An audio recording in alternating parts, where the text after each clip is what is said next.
Let's get a roster review going for JT Daniels. Let God sort him out in a 12-team start 14. Jesus.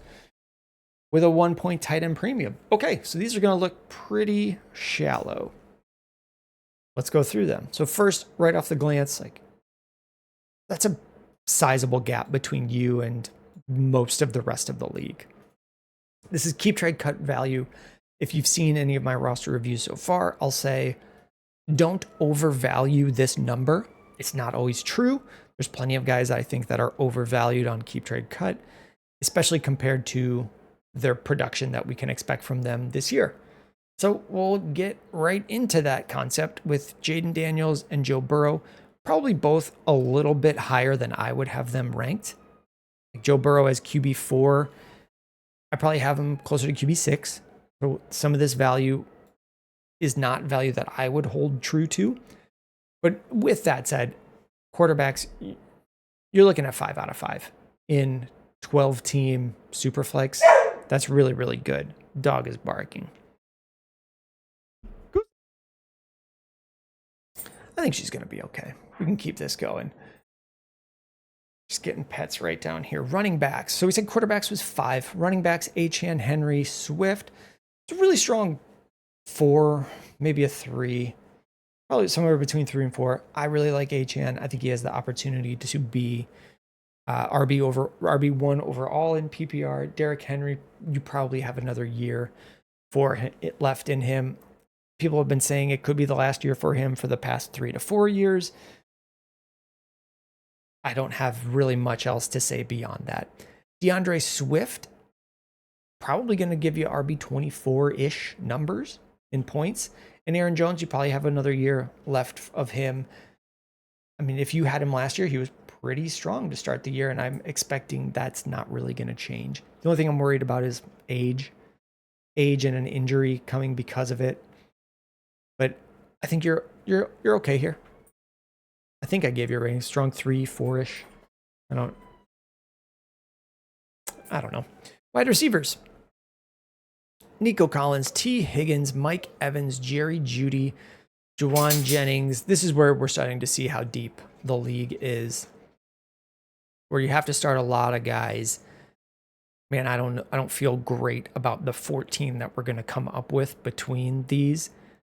I'm going to say this is a strong I'm going to say this is a 3, probably a weaker 3 once we're starting to get into having to trust Jerry Jeudy, Juwan Jennings, Deebo Samuel.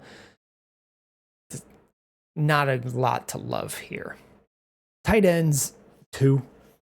Mark Andrews usually gets a 2 for me, and then we're hoping Hunter Henry may push this up to like a 3 because you're probably starting Hunter Henry each week.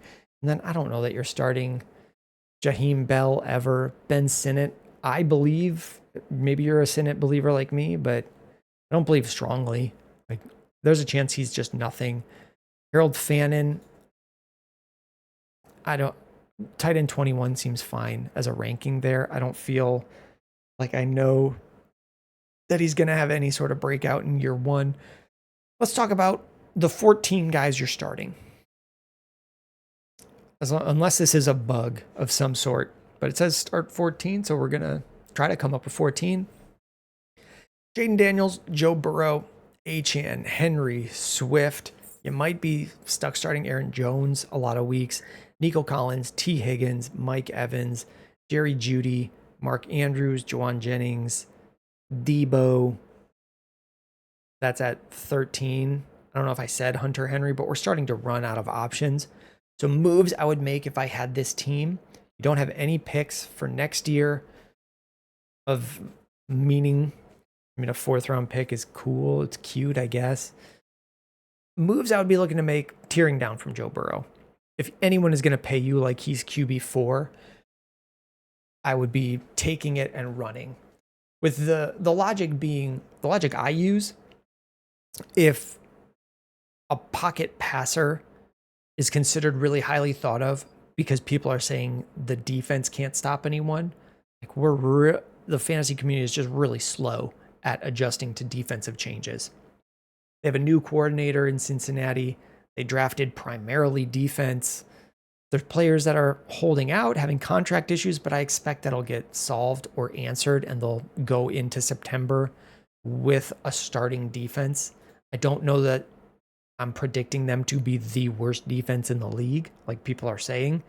And that's going to bring things back towards average. Like Joe Burrow as QB4, unless you're in, I don't have the points per passing touchdown. Like I would easily rather have Jalen Hurts. I'd be looking to tear down from either one of these guys. I see risks with both of them compared to their value. Like the fear about Jayden Daniels going into last year was he could get hurt. He's a small running quarterback. He didn't get much bigger, and injuries don't happen every year. We just saw 17 games without an injury that hurt him too much. He did leave games last year.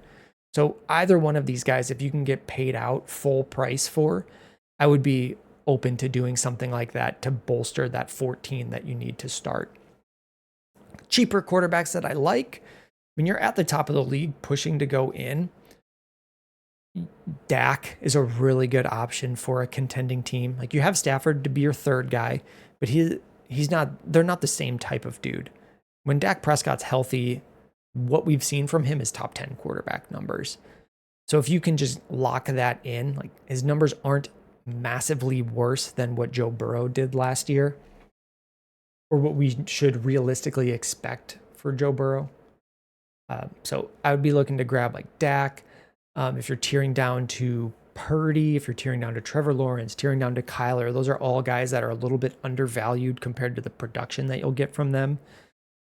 Like Trevor Lawrence should do the same thing as CJ Stroud, Jordan Love. They're all kind of just a blob of guys to me.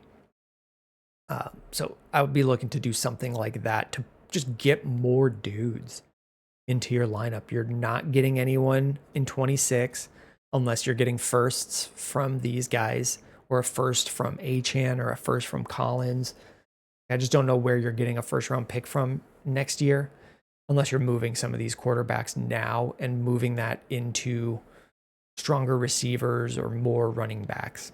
That's probably where I would be looking to make moves to get you over the edge to championship. Let's take a look at the top team. Lamar, McCarthy. Yeah, this guy has the right idea. Probably too many. Okay. You're probably the favorite for the championship then, compared to this guy, where a lot of this 122 or this 20,000 point difference is just in extra quarterbacks. Kyler Murray, Penix, Bryce Young, that's probably 15,000 in value there. So like I talked about at the start of this video, don't totally trust these numbers or power rankings across any other site. You really just want to go through the rosters and have some concept of where is that value? Is it actually in lineups? Like here, McCarthy, Murray, Penix, this guy's hoping one of them is a great QB, is a solid QB1, and it's probably Kyler.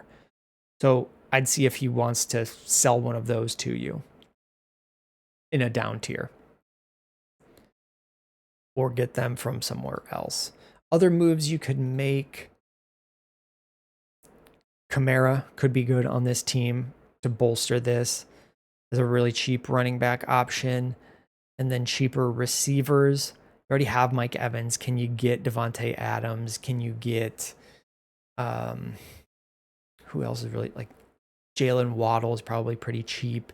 George Pickens is probably cheaper than his production will be. Those are the options that I'd be looking to grab. But I think you want to do just a lot of small moves. Can you move Jennings in a fourth and get one of those guys? Can you pair Jalen Wright in those deals?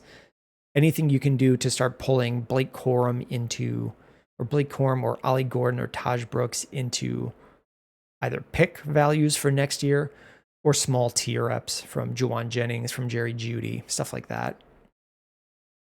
All right, I think I've covered enough of that here. If you have any other questions, put them in the comments on YouTube, because that helps engagement and you can get other answers from people there. Thanks a lot, man.